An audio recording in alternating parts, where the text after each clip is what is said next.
다 함께 사도신경 신앙고백함으로 우리 중고등부 예배를 드리도록 하겠습니다. 전능하사 천지를 만드신 하나님 아버지를 내가 믿사오며 그 외아들 우리 주 예수 그리스도를 믿사오니 이는 성령으로 잉태하사 동정녀 마리아에게 나시고 본디오 빌라다에게 고난을 받으사 십자가에 못 박혀 죽으시고 장사한 지 사흘 만에 죽은 자 가운데서 다시 살아나시며 하늘에 오르사 전능하신 하나님 우편에 앉아 계시다가 저리로서 산자와 죽은 자를 심판하러 오시리라. 성령을 믿사오며 거룩한 공예와 성도가 서로 교통하는 것과 죄를 사하여 주시는 것과 몸이 다시 사는 것과 영원히 사는 것을 믿사옵나이다. 아멘. 이 시간 우리가 다 함께 찬양하며 나아갈 텐데, 우리가 미랄 이 찬양을 고백하면서 우리가 그 박해를 통해서 아버지의 의를 드러냈던 그런 이들을 생각하면서 다 함께 고백하도록 하겠습니다.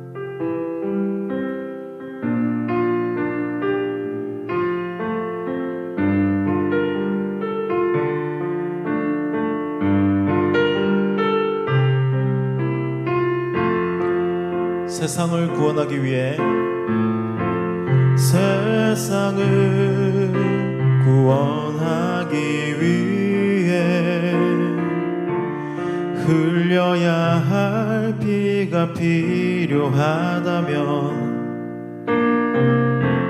죄인을 대신하기 위해 희생의 제물 필요하시다면 내 생명 제단 위에 드리리. 주 영광 위에 사용하소서. 생명이 또 다른 생명 낳고 주님 볼 수 있다면 나의 삶과 죽음도 아낌없이 드리리.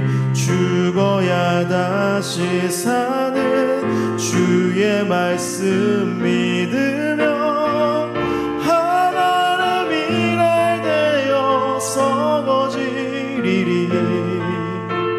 예수님처럼 살아가게 하소서. 길 잃어 지친 양을 찾아, 길 잃어 지친 양을 찾아 마음 상해 이리저리 헤매이는 한 영혼 찾아 아파하는 예수님 마음 내게 주옵소서. 십자가 온 세상 위한 그 희생 눈물로 그 길 가게 하소서. 생명이 또 다른 생명 낳고 주님 볼 수 있다면 나의 삶과 죽음도 아낌없이 드리리. 죽어야 다시 사는 주의 말씀 믿으며 하나님 일할 되어 썩어지리리. 예수님처럼 살아가게 하. 생명이 영영 낳고 주님 볼 수 있다면 나의 삶과 죽음도 아낌없이 드리리. 죽어야 다시 사는 주의 말씀 믿으며 하나님 일할 되어 썩어지리리. 예수님처럼 살아가게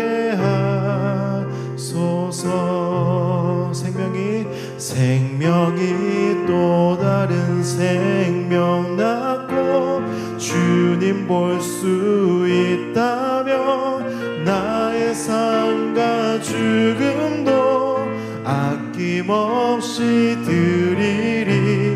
죽어야 다시 사는 주의 말씀 믿으며 하나의 미랄 되어서 거지리리.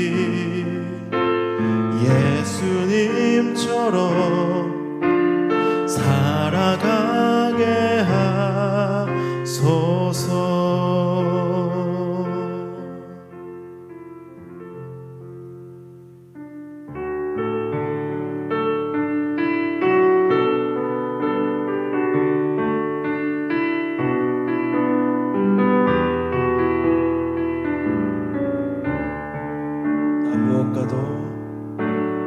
무엇과도 주님을 바꾸지 않으리.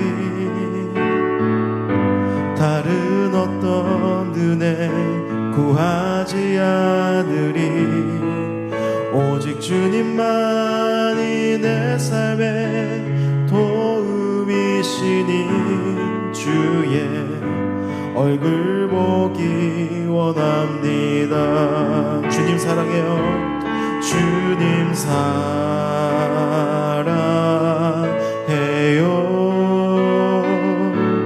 온 마음과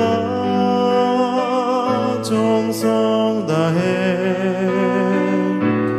하나님의 신실한 친구 되기 원합니다. 나 무엇과도 주님을 바꾸지 않으리. 다른 어떤 은혜 구하지 않으리. 오직 주님만이 내 삶의 도움이시니 주의 얼굴 보기 원합니다. 주님 사랑해요. 주님 사랑해요.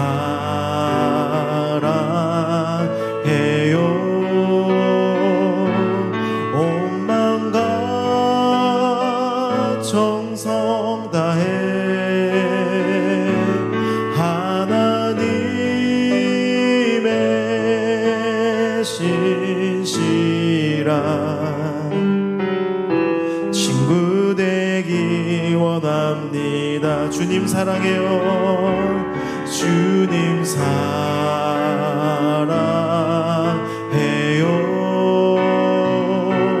온 마음과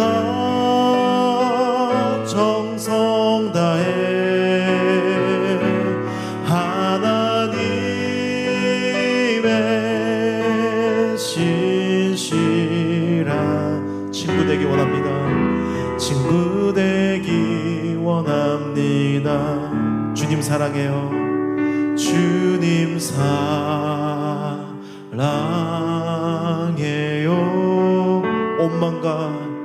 온 마음과 정성 다해 하나님의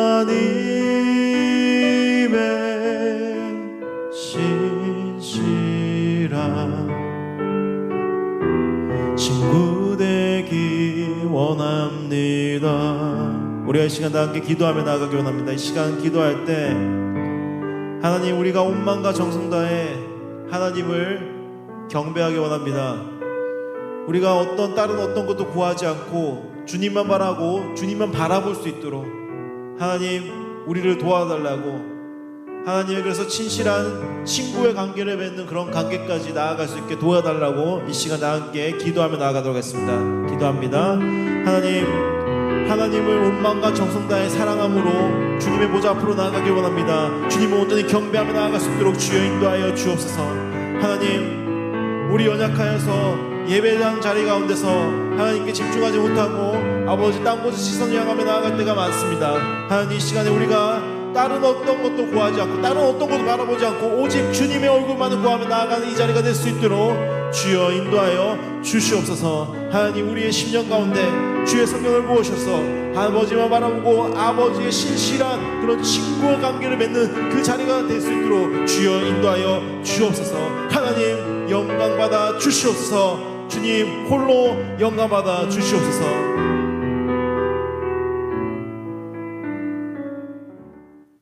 기도드리겠습니다. 하늘에 계신 아버지, 오늘도 이렇게 예배하게 해주심에 감사합니다. 이 코로나라는 위기를 저희가 기회로 쓸 수 있게 인도하여 주세요. 그리고 더욱 하나님과 친밀해질 수 있는 날들이 넘쳐나게 해주세요. 오늘 예배를 통해 성경의 말씀대로 살아가는 나날들이 될 수 있게 해주세요. 꼭 오늘이 아니더라도 많은 중고등학생들이 예수님을 믿게 해주시고 예수님을 의지하면서 살아갈 수 있도록 인도해 주세요. 그리고 지금 고3 언니 오빠들이 힘든 시기를 견뎌내고 있습니다. 이 시기를 잘 이겨낼 수 있게 해주시고 하나님의 말씀으로 세상을 나아갈 수 있게 해주세요. 그리고 자신의 길을 의심하는 사람에게도 하나님께서 지혜를 주셔서 자신의 길을 의심하지 않고 하나님의 길을 걸어 진정한 그리스도인이 되는 중고등학생들이 되게 해주세요. 언제나 감사드리며 예수님의 이름으로 기도드렸습니다. 아멘.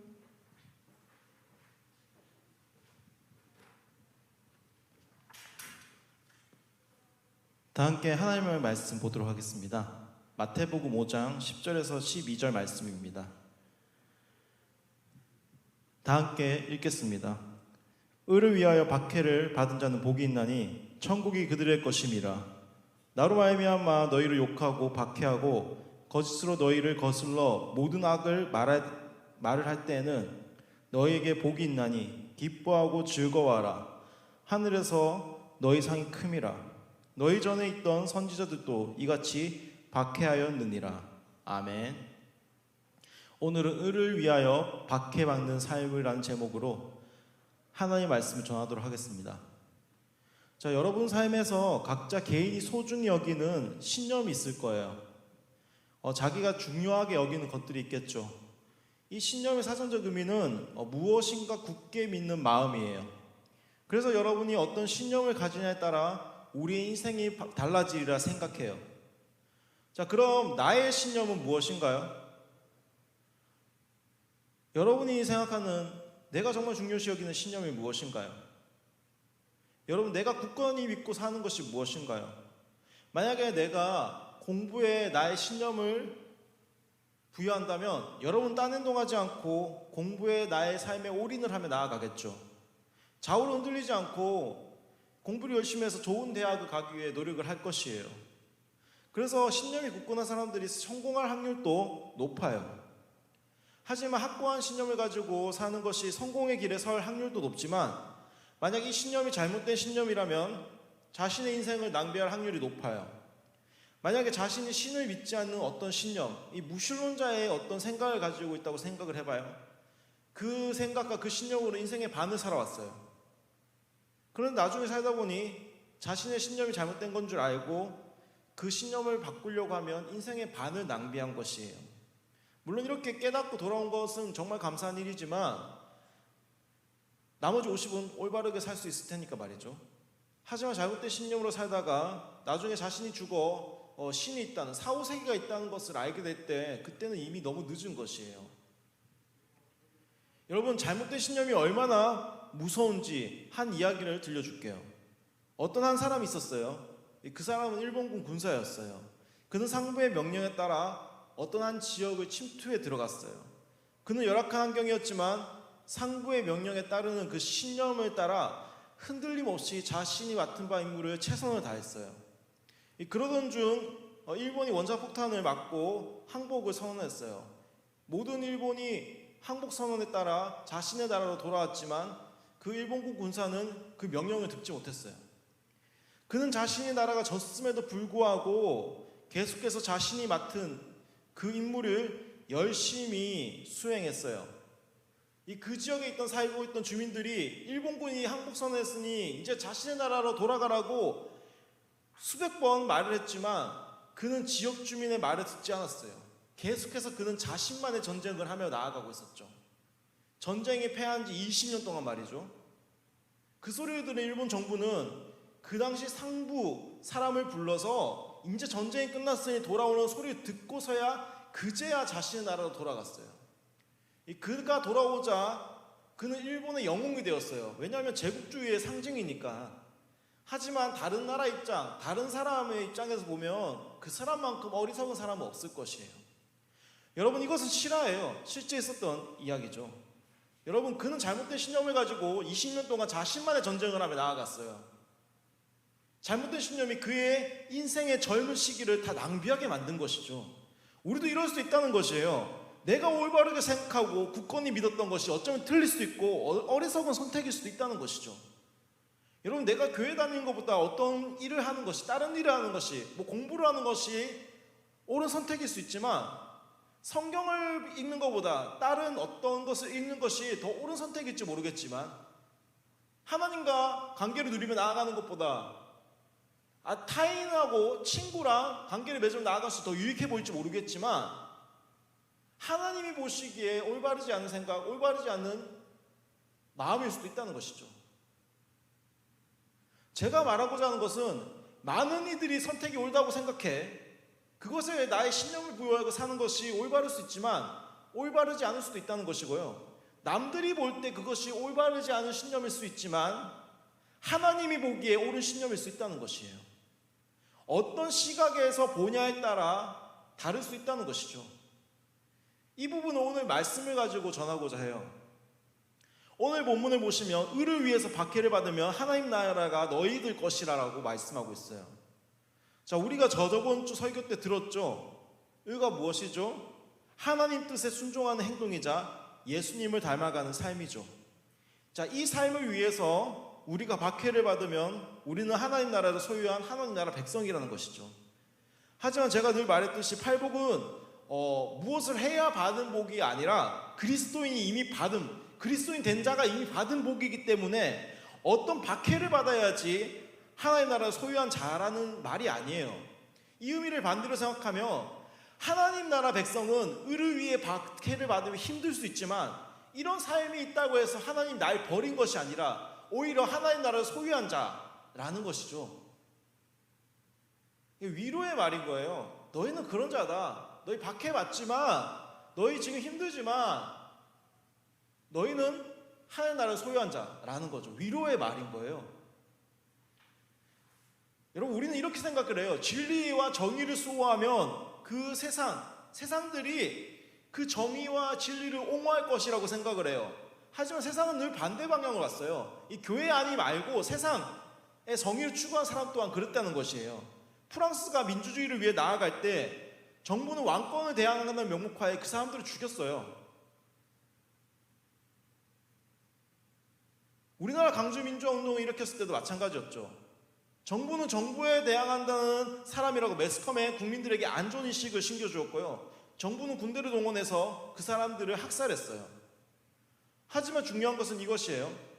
아무리 세상이 더러운 것이 자신의 신념을 오해시키려고 해도 확고한 신념을 가지고 있으면 그 신념을 절대로 꺾을 수 없다는 것이에요. 프랑스는 국민들이 왕권을 무너뜨리고 민주주의 국가를 세웠어요.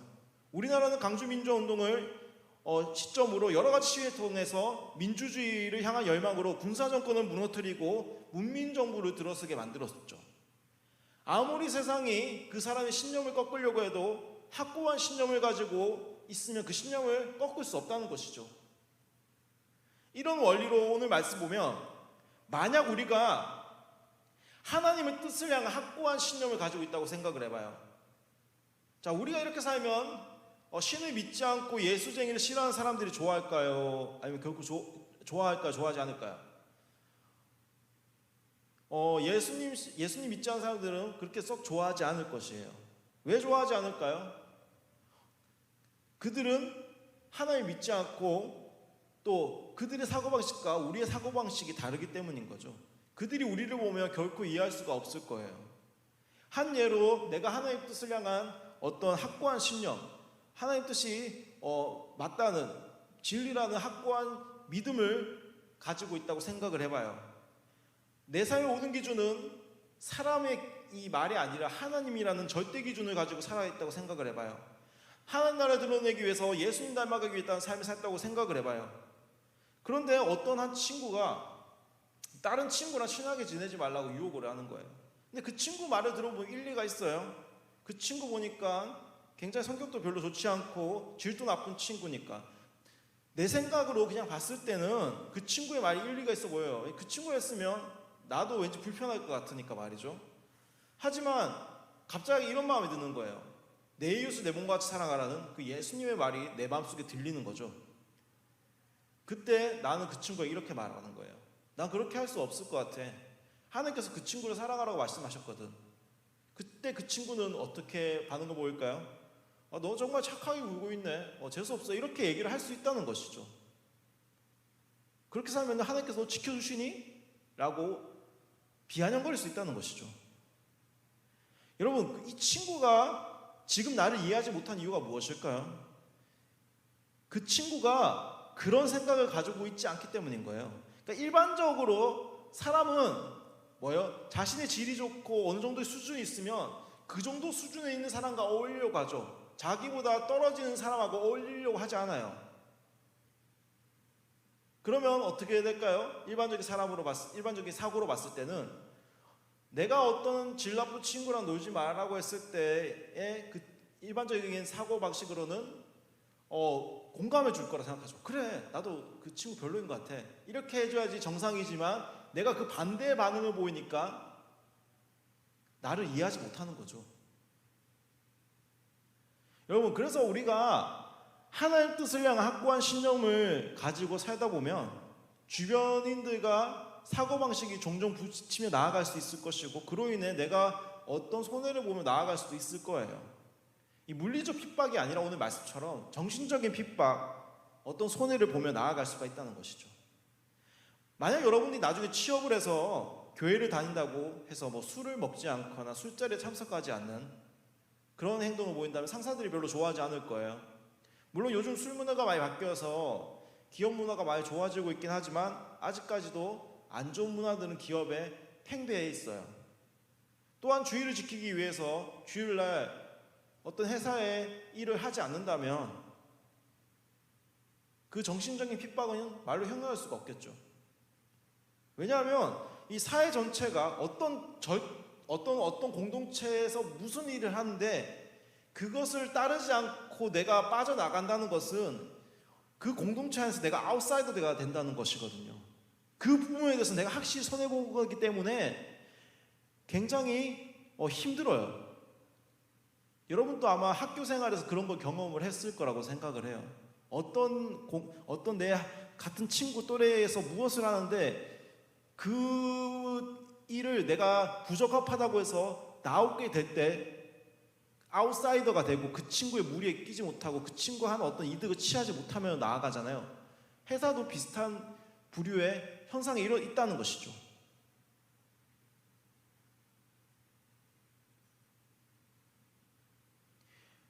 하지만 중요한 것은 아까 전에 말했듯이 우리가 어떤 신념이 확고하다면 하나님의 뜻을 향한 그 믿음과 굳건한 마음이 있다면 그 신념은 무너지지 않고 끝내 이길 것이에요. 이게 중요하죠. 여러분, 예수님의 12 제자들이 함께 있었지만 예수님 살아계셨을 때는 몇몇 제자들은 예수님을 선생으로 여겼고 몇몇은 이스라엘의 왕이 되어서 자의정 우의정 시켜달라고 했던 제자들도 있었다는 것이죠. 그래서 복음서를 보면 야고보와 요한의 어머니가 주님이 하나님 나라에 이루실 때 옆자리에 앉게 되려고 부탁을 하는 거예요. 그분이 왕이 되실 거라고 생각을 했던 거죠. 진짜 왕.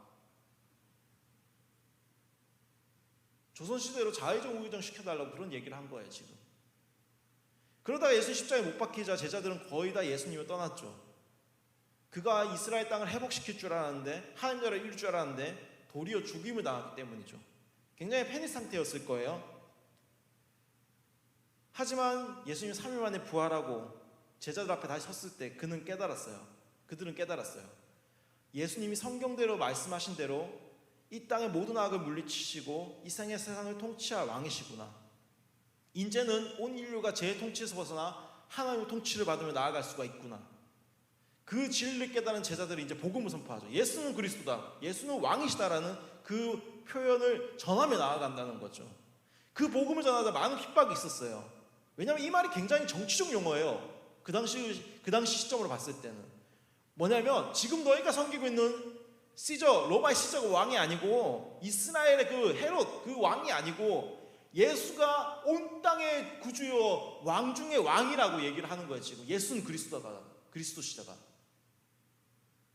그러니까 굉장히 정치적 용어인 거예요. 여러분, 우리가 복음에 대해서 오해하는 것은 무엇이냐면 복음은 복된 소식이에요. 그러니까 예수님이 너희 죄를 사하여 주셨다, 그래서 너는 죽어서 천국에 갈 수 있다는 말은 복된 소식이 아니라 좋은 충고예요. 선포가 아닌 설득이죠. 너 지금 예수님 믿으면 천국 갈 수 있어, 이렇게 약간 설득의 표현으로 갈 수 있다는 것이죠. 그때 이스라엘 백성들은 별로 사후세계에 관심이 많이 없었어요. 그러니까 메시아가 온다는 그런 마음에 좀 관심이 많았다는 것이죠. 그들은 지금 현 상태에서, 포로된 상태에서 이 경제적 사회적인 그런 억압 속에서 자유롭게 되기를 원했던 것이에요. 그러니까 지금 우리가 생각하는 어떤 예수 믿고 죽어서 천국 간다는 그런 사고는 그들도 가지고 있었겠지만 그거보다는 뭐예요? 자기가 지금 현재 상태에서 그런 억압을 벗어나기를 더 소망했던 것이에요. 그래서 그 복음이라는 것이 뭐냐면 그런 것들을 자유하게 해주겠다는 것이죠. 어떤 설득이 아니라 선포인 거예요. 너 지금 자유케 되었다. 그 당시 예수님이 전한 소식은 그래서 어떤 소식이냐면 예수님이 이 땅의 왕이 되셔서 지금 너희를 속박하고 있는 경제적, 사회적, 정치적인 억압에서 자유하게 해주겠다, 그런 사슬에서 자유하게 해주겠다는 그런 선포인 거예요. 제일상 제가 통치하는 것이 아니라, 로마 황제가 통치하는 것이 아니라 이제는 왕이신 예수 그리스도가 너희를 통치하게 될 것이라는 것이죠. 그런데 왜 그들이 예수님이 왕이라는 소리에 반발했을까요? 왜 이스라엘 백성들은 그 소리에 반발했을까요? 그것은 나무에 달린 자마다 저주를 받은 자라고 성경에 적혀져 있어요. 그 말에 따라 나무에 달려 죽은 메시아는 진정한 메시아가 아니라고 여겼기 때문에 특히 이스라엘 백성들은 이 예수를 왕으로 인정하지 않았다는 것이죠. 그러니 제자들이 예수는 그리스도다라고 선포를 할 때마다 사도행전을 보면 그를 핍박하고 못살게 굴었어요. 제자들을, 사도 바울을 말이죠. 하지만 처음에는 이스라엘 종교 지도자들이 못살게 굴었지만 나중에는 로마 정부도 이 기독교인을 핍박했어요. 왜냐하면 아까 전에 말했듯이 예수는 그리스도가 정치적인 용어가 포함되어 있어요. 예수는 왕이시다라는 정치적 용어가 포함되어 있기 때문에 이 로마의 왕이들은 얼마나 이 반역적인 말이에요. 그 소리를 듣고 누가 좋아하겠어요. 그리고 그 말을 듣고 계속해서 세력이 확장되니까 자기의 왕권이 빼앗길까 봐 굉장히 두려웠겠죠. 위협을 느꼈겠죠. 그래서 로마 정부는 그 당시 기독교인을 핍박했어요. 사자의 밥이 되게 하거나 십자가에 못 박혀 죽게 만들거나 하형을 처하거나. 예수님 제자 중 요한 빼고는 거의 다 그렇게 죽었어요. 그 이후에 교부들도 그렇게 죽었어요. 하지만 여러분, 아무리 핍박을 하고 아무리 그렇게 공격을 해도 어떠한 확고한 신념을 가지고 있으면 그 신념을 꺾을 수가 없다는 것이죠. 이 사람을 죽일 수 있어도 영혼을 죽일 수 없듯이 사람을 죽일 수 있어도 하나님의 진리는 사라지게 못하듯이 그 엄청난 박해에도 불구하고 기독교는 이 땅에서 사라지지 않았어요. 왜요? 기독교의 복음이 하나님의 진리이기 때문이죠. 그래서 나중에 로마 정부는 이 기독교를 동인하게 되었어요. 왜냐하면 세력이 너무 커지니까. 여러분, 이게 진리란 증거죠. 진리는 물론 희석되지 않아요. 진리는 수축될 수 있어도 진리는 사라지지 않는다는 것이죠. 조그마한 진리는 큰 거짓을 덮으면 이 세상을 변화시킬 수 있어요. 아까 전에 제가 말했잖아요. 어떤 확고한 신념이 있으면 그 신념에 따라 우리 인생의 방향이 달라진다고요. 잘못된 신념을 가지고 있으면 그만큼 어리석인 것이 없다라고 아까 일본군 군사를 통해서 설명을 했어요. 자, 그럼 여러분에게 한번 질문해 볼까요? 여러분들은 지금 어떤 신념을 가지고 살고 있나요? 하나님의 뜻을 향한 신념을 가지고 살고 있나요? 아니면 자신을 향한 신념을 가지고 살고 있나요? 여러분, 성경은 확실히 이 부분에서 얘기를 하고 있어요. 하나님의 뜻을 향한 신념을 가지면 세상에서 박해받을 수 있어도 그 사람이 진정한 행복한 사람이라고. 그러니까 박해를 위하여 박해받는 사람은 하나님을 보시기에 진짜 복된 사람이라고 얘기를 하고 있어요. 왜냐하면 그 사람은 왕이신 예수 그리스도의 통치를 받으며 영원히 멸망치 않기 때문인 거예요. 다른 사람이 우리 육체를 괴롭히고 정신을 못 살게 굴고 우리 할 수 있지만 우리 영혼 자체를 죽일 수 없듯이 하나님은 뭐예요? 우리의 영혼을 살리시는 분이기 때문에 우리의 영혼을 보존하세요. 지켜주세요. 그러니까 우리가 아무리 핍박을 당해도 어떤 공격을 당해도 우리의 자체를, 우리 존재 자체를 멸할 수가 없는 것이죠. 그리고 자신의 신념을 따라 산 사람들은, 자기 멋대로 사는 사람들은 그 길에 따라서 그에 따른 심판을 받게 돼요. 성경은 우리에게 늘 두 가지의 선택권을 줘요. 그 선택권 여러분이 선택할 수가 있죠. 여러분은 어떤 삶을 선택하며 나아갈 것인가요? 그게 여러분 신념이자 여러분 인생의 방향이겠죠. 저는 이 목사로서가 아니라 하나님을 개인적으로 경험해보고 살아간 사람으로서, 짧게 살아간 삶으로서 말하자면 하나님의 뜻을 향한 신념으로 사는 것이 굉장히 올바르다고 생각을 합니다. 여러분, 옛날에 로마의 율리우스 카이사르가 기원전 44년 3월에 암살당했어요. 그가 절대적 통치자의 왕이 되는 것을 막고자 했기 때문인 거예요. 그가 암살당하자 로마 제국에 내전이 일어났어요. 이 카이사르를 죽인 자들과 카이사르를 복수하기 위한 자들의 대결이었어요.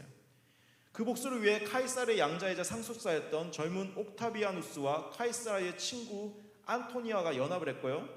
그 연합군은 율리우스 카이사르를 죽인 자들을 처단하기 시작했어요. 그들을 이제 다 처단하자 연합군 내에서 또 내전이 일어나요. 왜요? 자신이 로마 절대 권력을 차지하기 위해서죠. 그래서 옥타비아누스와 안토니아가 대결하기 시작해요.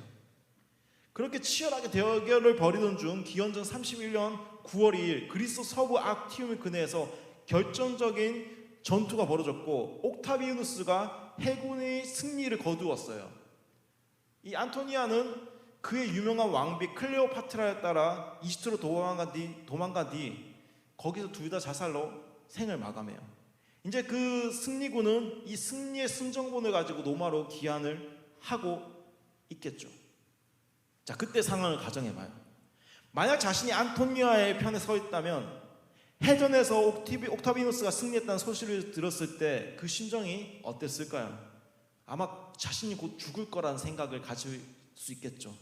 하지만 옥타비누스 편에 서 있는 사람이라면 해군이 승리한 그 승정보는 복음과 같은 소리였을 거예요. 그때 이제 안토니아의 편에 서 있던 사람들은 이 해군의 승리의 소식을 들었을 때 어떤 결정을 해야 돼요? 안토니아의 편에 서서 명예롭게 죽을 것인가? 옥타비누스에 서서 자신의 목숨을 보존할 것인가? 이와 같이 예수님은 십자가 부활을 통해 악에서 승리하셨어요. 악은 패배당했어요. 악은 이제 힘을 못 써요. 이 옥타비누스가 해군에 승리할 때와 같이 예수님의 십자가 부활을 통해 악은 처절하게 패배당했어요. 그리고 옥타비누스가 로마에 올 때 자신의 반기를 들었던 사람들을 죽일 예정이듯이 예수님이 이 땅에 다시 올 때 이 세상의 모든 악은 다 멸절당할 것인 거예요. 그 사이에 있다는 것이죠. 자, 그 사이에 있는 우리들은 이제 어떤 편에 서야 돼요? 하나님 편에 설 것인가? 아니면 이미 패배한 악의 편에 설 것인가? 그 편에 서는 사람들은 이제 살 수가 있는 것이죠. 어느 편에 서냐에 따라서. 제가 이 얘기를 왜 하냐면 우리가 어떤 신념이 여러분들을 살릴 수도 있고 어떤 신념이 여러분을 죽일 수 있다는 것이죠. 여러분이 죄의 유혹에 빠져서 그 길이 옳다고 생각해서 악의 편에 서 있다면 그 사람은 이미 죽은 사람이죠. 왜요? 이미 예수님께서 악에 승리하셨고 그분이 다시 올 때 여러분이 한 행동에 대한 대가를 받게 돼 있거든요. 하지만 예수님의 복음의 소식을 듣고 이 세상의 왕이 되셨다는 그 소식을 듣고 전에 악에 섬겼던 편을 바꾸고 하나님 편에 선 사람은 살 수가 있다는 것이죠. 지금 여러분이 복음을 통해 하나님이 확고한 신념을 가지고 있다면 여러분은 그 죽음의 지역에서 이미 빠져나온 것이죠. 하지만 자신이 옳다고 생각하는 신념을 가지고 내 인생을 내가 좋아하는 대로, 내 눈이 좋아하는 대로 이끌어 산다면 지금 당장 죽지 않겠죠. 하지만 안토니오 옥타비아누스가 기한할 때 자신의 반군을 죽이게 가지고 로마로 기한할 듯 이미 죽은 목숨이죠. 그가 도착할 때 죽일 테니까. 선택은 여러분들이 하는 것이죠. 여러분, 우리가 이 왕이신 예수님 편에 설 때 성경에서 보상이 주어진다고 말을 해요. 우리도 어떤 신념에 따라 어떤 일을 지행했다면 그 신념에 따라 봉급을 더 받거나 진급을 할 수 있어요. 그래서 사업가들은 자신만의 신념이 있죠. 그 신념에 따라 사업을 해요. 신념이 사회적 상황과 부합해서 최대의 결과를 만다면 사업가들은 이렇게 고백할 거예요. 나의 신념에 따라서 이런 일을 행한 결과입니다. 예수님 믿는 사람도 마찬가지인 거예요. 우리도 하나님을 향한 신념에 따라 살면 그 신념에 따른 보상이 주어져요. 그것이 무엇일까요? 첫째, 현재 왕이신 하나님의 통치를 받으며 살 수 있다는 것이죠. 더 이상 이제 뭐예요? 악의 세력에 속박당하면 불쌍한 인생을 사는 것이 아니라 하나님께서 목적하신 바대로 살고 하나님께서 그렇게 이끄신다는 것이죠. 하나님이 여러분 인생을 책임지신다는 것이죠. 얼마나 놀라운 은혜예요. 내가 멸망당하지 않을 길을 가지 않는 것도 모자라 현재 하나님의 통치를 받으면 하나님께서 그 길을 진리의 길로 이끄신다는 것, 얼마나 은혜의 소리예요. 둘째는 예수님께서 재림하셨을 때 하나님 나라 백성으로서 새하늘과 새 땅의 그 백성을 누릴 자격을 준다는 것이죠. 이건 미래적 소망인 거예요. 지금 여러분이 보이지 않기 때문에 어떤 소리 할지 모르겠지만 여러분들이 지금 현재 하나님이 이끄심을 맛보아 안다면 이 새하늘과 새 땅의 삶이 어떤 삶인지 맛보아 알 수 있을 거예요.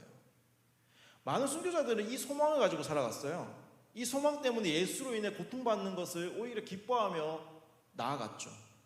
왜요? 미래에 내가 그분이 계신 나라에서 영원히 행복하게 살 소망을 꿈꿨고 자신이 죽어도 다시 이 땅에서 부활하는 그 소망을 가지고 있었기 때문에 그들은 그 죽음을 두려워하지 않았어요.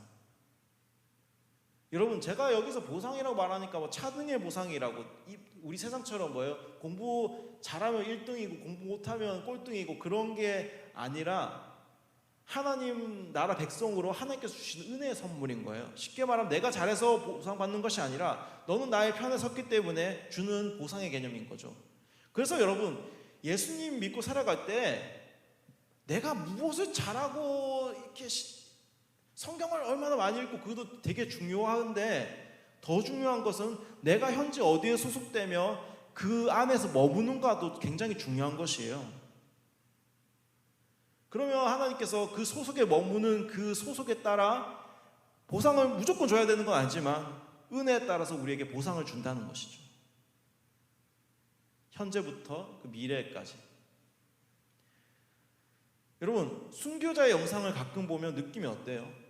이 사람이 어떻게 죽음 앞에서 그렇게 당당하게 서 있으며 그 고통을 견디며 나아갈까, 이런 생각이 들지 않나요?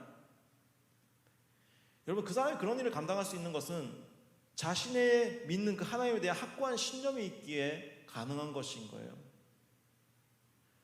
만약에 여러분들이 어떤 죽음 앞에 있다고 생각을 해봐요. 내가 예수를 주로 고백 안 하면 살 수 있고 주로 고백하면 죽는 그 순간이라면 여러분들 어떤 선택을 하면 나아갈 수 있을까요? 저도 그 상황에 직면해 보지 않아서 잘 모르겠지만 많은 학생들은 그 죽음의 문턱 앞에서 예수를 부인하며 나아갈지도 몰라요. 왜요? 죽음이 무섭고 두렵기 때문이죠. 하지만 여러분, 그 죽음 앞에서, 그 총을 들이대는 그 앞에서 예수를 주로 고백할 수 있는 그 믿음이 있다면 그 누구도 우리를 향한 하나님의 마음을 무너뜨릴 수 없을 것이에요. 이때까지 많은 순교자들이 그랬거든요. 그러니까 기독교가 무너지지 않고 이때까지 버티며 나아온 것이죠. 여러분은 현재 어떤 신념을 가지고 있나요? 만약 나를 위한 신념이라면 벗어 던지시길 원합니다. 그건 결코 올바른 삶이 아니에요. 그건 오히려 여러분 자신을 망칠 것이고 스스로 지옥의 구렁텅이로 이끌 것이에요. 하지만 여러분이 하나님을 향한 신념을 가지고 있다면 여러분이 사는 세상에서 보이지 않게 핍박을 많이 당할 수도 있어요. 정신적인 핍박, 어떤 손해 당할 수 있을 거지만, 그래서 그 일로 인해 신념을 포기하며 나아갈 수도, 그런 생각이 들 때도 있겠지만, 우리가 그 신념을 포기하지 않고 나아갈 때 하나님은 여러분들을 여러분들의 피해를 보상하며 나아가실 거예요. 그런 이유로 그런 믿음 있는 자들은 여러분들이 현재 핍박을 당해도 여러분 마음은 평안하고 평온할 수가 있을 거예요. 여러분, 죄 있는 육체로 사는 삶은 이 땅에서 딱 한 번이죠. 이 인생 어떻게 살기 원하세요? 그건 여러분들이 어떤 신념, 어떤 믿음을 가지냐에 따라서 달라질 거라 생각을 해요. 여러분들이 하나님을 향한 신념, 나를 향한 신념 중 만약에 어떤 것을 선택해야 된다면 여러분들 하나님을 향한 신념과 하나님을 향한 믿음을 가지고 살기를 축복합니다. 그 길이 여러분들을 살리는 길이기 때문입니다. 기도합시다. 하나님 아버지 감사합니다. 오늘 말씀 들었습니다.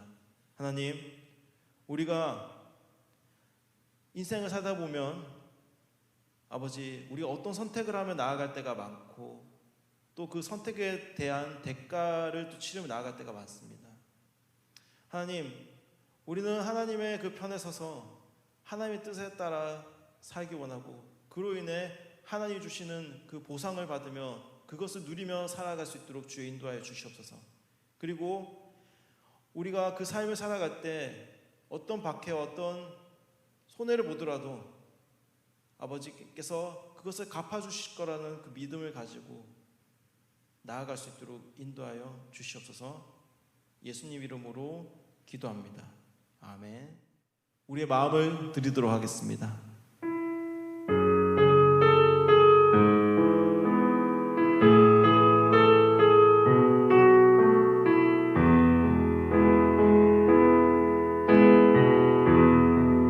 찬양의 열기 모두 끝나면 주 앞에 나와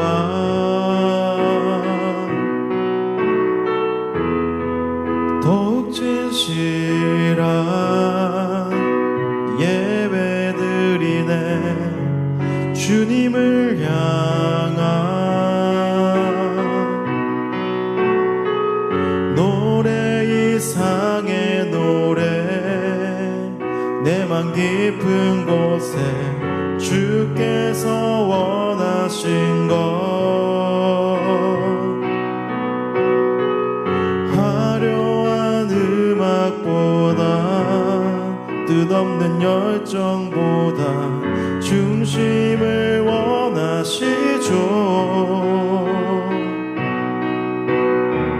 주님께 드릴 마음의 예배 주님을 위한 주님을 향한 노래 중심 잃은 예배 내려놓고 이제 나 돌아와 주님만 예배해요. 헌금을 위해서 기도하도록 하겠습니다. 하나님 아버지, 하나님 은혜에 감사해서 우리가 나의 것을 하나님께 드렸습니다. 이 예물 하나님 나라와 하나님의 뜻을 위해 이웃을 섬기는 데 쓰일 수 있도록 주여 인도하여 주옵소서. 예수님 이름으로 기도합니다. 아멘. 축도하겠습니다. 주 예수 그리스도의 은혜와 하나님의 사랑과 성령님의 함께 하심이 우리 진강교회 학생들 성생들 위에 함께 있을지어다. 아멘. 마치면 될 것 같아요.